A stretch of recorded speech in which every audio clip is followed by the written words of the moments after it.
ரொம்ப ஜாலியா ஹாப்பியா என்னோட பர்ச்சேஸ் எல்லாம் முடிச்சாச்சு. அந்த நிறைய ஆஃபர்ஸ் இங்க இருந்துச்சு. வேலவன் ஸ்டோருக்கு வாங்க, நிஜமா சொல்றேன், நீங்க மனசு நிறைஞ்சுதான் இங்க இருந்து போகும்.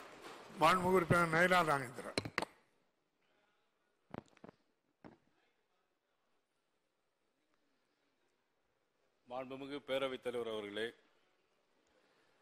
முதலமைச்சர் கொண்டு வந்த தீர்மானத்தில் ஆதரித்து பேசலாம், எதிர்த்தும் பேசலாம். ஆனால் ஆதரித்து பேசக்கூடிய வார்த்தைகளை அளந்து பேச வேண்டும். எனக்கு முன்னாலே பேசிய உறுப்பினர் பேசினார், நீங்களும் எல்லாத்தையும் கவனித்துக் கொண்டே இருப்பீர்கள், கவனிக்காத மாதிரியும் இருப்பீர்கள். இல்ல, தவறான குற்றச்சாட்டை சொல்லாங்க. ஸ்பீக்கர் மேல எந்த அன்பார்லிமெண்ட் வேர்டும் யூஸ் பண்ணல, நடந்த சம்பவத்தை சொல்லியிருக்காங்க. அதனால பதிவு பண்ண சம்பவம் என்பது வேறு. உண்மைக்கு புறம்பானது. என்டிஏக்கு இது நடத்துவதற்கு அருகதையும் இல்லை, தகுதியும் இல்லை என்கிற வார்த்தை இடம்பெறலாமா? இல்ல, என்டிஏ நான் ஒருத்தர் பேசிட்டு இருக்கும்போது நான் குறுக்க பேசவே இல்லை. ஆனால் ஒருத்தருக்கு ஒருத்தர் மரியாதை கொடுத்து பேசும்போதும், ஆளுங்கட்சி எதிர்கட்சிங்கும் போதும் எல்லோரும் அன்போடு பழகுறோம். நான் சொல்றேன், வார்த்தை பயன்படுத்துவது சரியானது என்று நீங்கள் சொன்னது அருகதையும் இல்ல.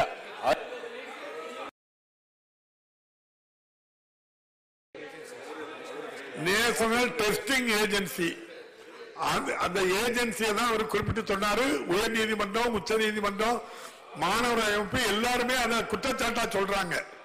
அதனாலதான் அதனோட இப்போ ஒன்றிய அரசு இல்ல, ஒன்றிய அரசோ கூட்டணியோ சொல்லல, அருகதையும் தகுதியும் இருக்கிற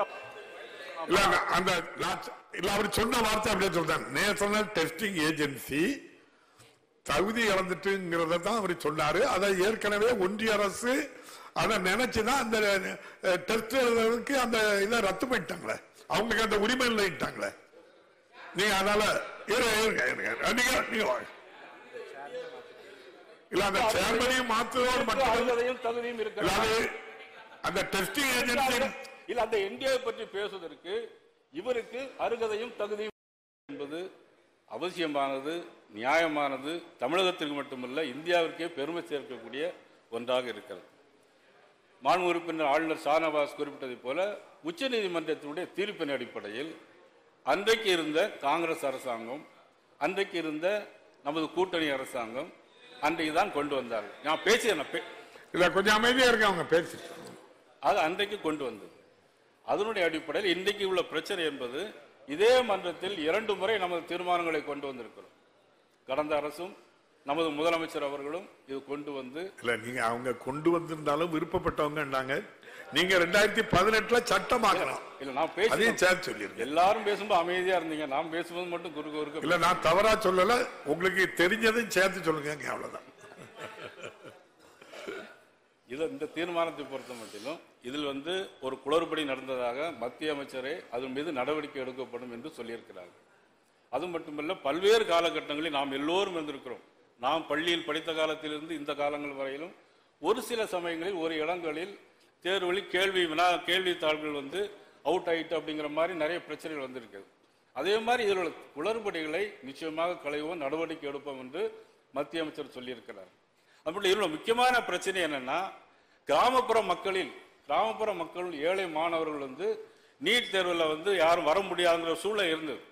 அன்றைக்கு மக்கள் நல்வாழ்வுத்துறை அமைச்சராக இருந்த ஜே.பி. நட்டா அவர்கள், அப்புறம் அன்றைக்கு முதலமைச்சராக இருந்த நமது திரு எடப்பாடி பழனிசாமி அவர்கள், அவங்களாம் கலந்து பேசி 7.5% கிராமப்புறத்தில் படிக்கிற மாணவர்களுக்கு 7.5% கொடுத்தது அன்றைக்கு நமது மத்திய அரசு, அந்த மக்கள் நல்வாழ்வுத்துறை அமைச்சர் ஜே.பி. நட்டா அவர்கள்.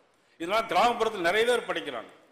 மேலப்பாளையத்தில் மட்டும் 10 பேர், மேலப்பாளையம் ஒரு ஊர்ல மட்டும் 10 பேர்கள் நீட் தேர்வில் இன்னைக்கு பயனடைஞ்சு இன்னைக்கு படிச்சுட்டு இருக்காங்க. எங்க பகுதியில் மானூர் ஒன்றியத்தில் குத்தாலப்பேரிங்கிற ஒரு கிராமத்தில் சாதாரண தோட்ட வேலையில் ஈடுபடக்கூடிய சாதாரண ஒரு பெண், அது இன்னைக்கு பணம், அது முதல் ஆதிதிராவிட சமூகத்தை சேர்ந்ததால பணம் கட்டாமலே இன்னைக்கு படிக்கிறதுக்கு இன்னைக்கு வந்திருக்கிறாங்க. இப்படி நிறைய நன்மைகள் இருக்கிறது. அதெல்லாம் சீர்தூக்கி பார்க்க வேண்டும். ஒரு சில விஷயங்களை வச்சுட்டு நாம் தொடர்ந்து இதையே செய்துட்டு இருக்க வேண்டாம் என்பதுதான் எங்களுடைய கருத்து. அது மட்டும் நீட் தேர்வு என்பது நிச்சயமாக வேண்டும். அதனால் மாண்புமிகு முதலமைச்சர் அவர்கள் கொண்டு வந்த தீர்மானத்தை எங்களால் ஏற்க இயலாது, நாங்கள் வெளிநடப்பு செய்கிறோம்.